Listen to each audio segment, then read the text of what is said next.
दोस्तों आपके हिसाब से कोई कितना बेवकूफ़ हो सकता है? मतलब आपने डिसाइड कर रखा होगा कि भैया ये बंदा बेवकूफ़ है, ये बंदे को मैंने देखा ये तो भाई कितना ही बेवकूफ़ था।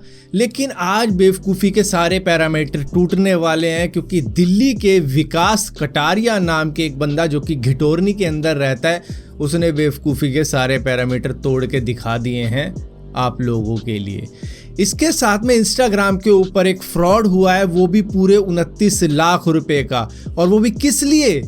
आईफोन डिस्काउंट के अंदर मिल रहा था, सेल चल रही थी जी डिस्काउंट की। तो इसने देखा कि भैया इंस्टाग्राम के ऊपर एक बंदा है जिसका पेज है जो कि काफ़ी सस्ते में आईफोन सेल कर रहा है, तो इसने बिल्कुल मन बना लिया था, क्योंकि वो प्राइस इतना अट्रैक्टिव था कि इसने कहा भैया अब तो ले ही लेता हूँ आईफोन।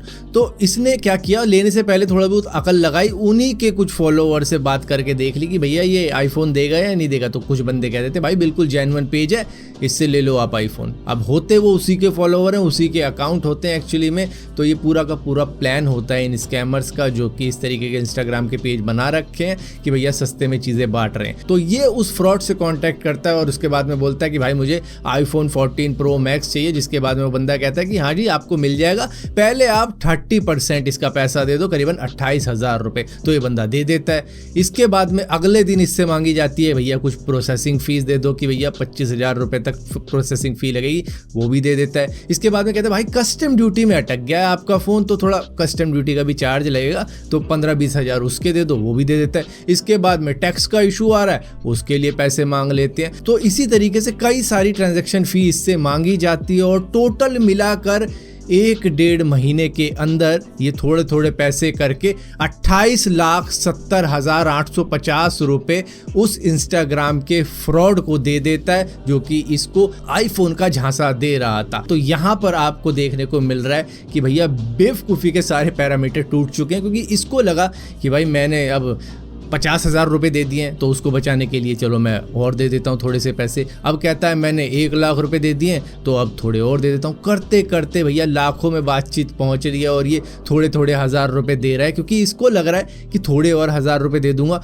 तो मुझे मेरा आईफोन मिल जाएगा, या फिर वो पैसे जो मर रहे हैं ना वो बच जाएंगे। कि भैया बंदे ने 25 लाख दे दिए, वो कहता है भाई 20,000 रुपये और लगेंगे, तो ये 20,000 और दे देता है। तो इसी तरीके से फंसाते हैं कि आपका एक बार अमाउंट फंस गया, उसके बाद में आप थोड़े थोड़े करके देते ही रहोगे। और अब भी स्कैमर इससे पैसे मांग रहे हैं, जो कि अननोन है। FIR लॉन्च हो चुकी है, लेकिन वो मिलने वाला पता नहीं कैसे मिलेगा कैसे नहीं मिलेगा, क्योंकि इंस्टाग्राम का पेज है, वो डिलीट भी कर देगा बंदा, और इनको पता है कि किस तरीके से ये सारी चीज़ें ऑपरेट की जाती हैं।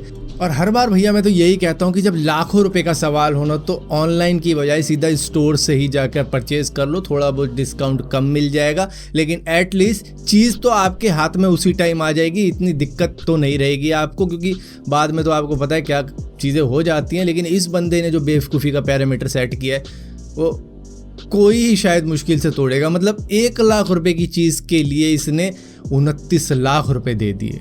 दोस्तों गूगल अपने कई सारे एम्प्लॉयज़ को निकाल तो रहा ही है, लेकिन इंडिया के अंदर से एक एम्प्लॉय को निकाला गया है जो कि star performer of the month था। लेकिन उसको एक ईमेल आता है संडे को, जिसमें कहा जाता है कि भैया तुम्हें हम निकालते हैं, जिसके बाद में उसकी हालत कुछ ऐसी रहती है। मगर क्यों? मैंने तेरा क्या बिगाड़ा था? तो कई सारे एम्प्लॉयज़ ऐसे हैं जो कि इस तरीके की सिचुएशन में काफ़ी ज़्यादा डीमोटिवेटेड हो रखे हैं और कंफ्यूज हैं कि भाई अगला नंबर कहीं हमारा ना आ जाए। दोस्तों अभी रिसेंटली एक रिपोर्ट बाहर आई है, जिसके अंदर बताया गया है कि HDFC बैंक को किसी हैकर ने हैक कर रखा है, जिसमें जो यूज़र का करीबन 7.5 GB का डेटा है, नेम हो गया, मोबाइल नंबर हो गया, ईमेल हो गया, एड्रेस हो गया, वो सभी हैक करके उसने कहीं पर डाल रखा है, जहाँ पर HDFC ने इस क्लेम को रिजेक्ट कर दिया है कि भैया हमको किसी ने भी अभी तक हैक नहीं किया, तो ये सारी बातें बेबुनियाद हैं। हालांकि हैकर कह रहा है कि भैया डाउनलोड कर लो अब फ्री में, अब पैसे भी नहीं चाहिए। दोस्तों रशिया के प्रेसिडेंट व्लादिमीर पुतिन अब अपनी लाइफ को काफ़ी लंबा बढ़ाना चाहते हैं। उनको भी लगता है कि भैया अब टाइम नज़दीक आ चुका है, लेकिन अब ये कुछ साइंस की टेक्नोलॉजीज़ का सहारा ले रहे हैं, जिससे कि इनकी लाइफ और भी ज़्यादा एक्सटेंड की जा सके। ये दरअसल क्रायोजेनिक ऑक्सीजन टैंक का यूज़ कर रहे हैं, उसकी ऑक्सीजन को ले रहे हैं, जो कि पॉप स्टार माइकल जैक्सन भी लिया करते थे, ताकि उनकी उम्र बढ़े और वो थोड़े से जवान दिखते रहे और लगे जवान ही है। तो इसी तरीके की चीज़ें व्लादिमीर पुतिन भी कर रहे हैं। और ये ऐसा नहीं है कि मतलब बीच बीच में ले लेते हैं ऑक्सीजन मास्क लगा के,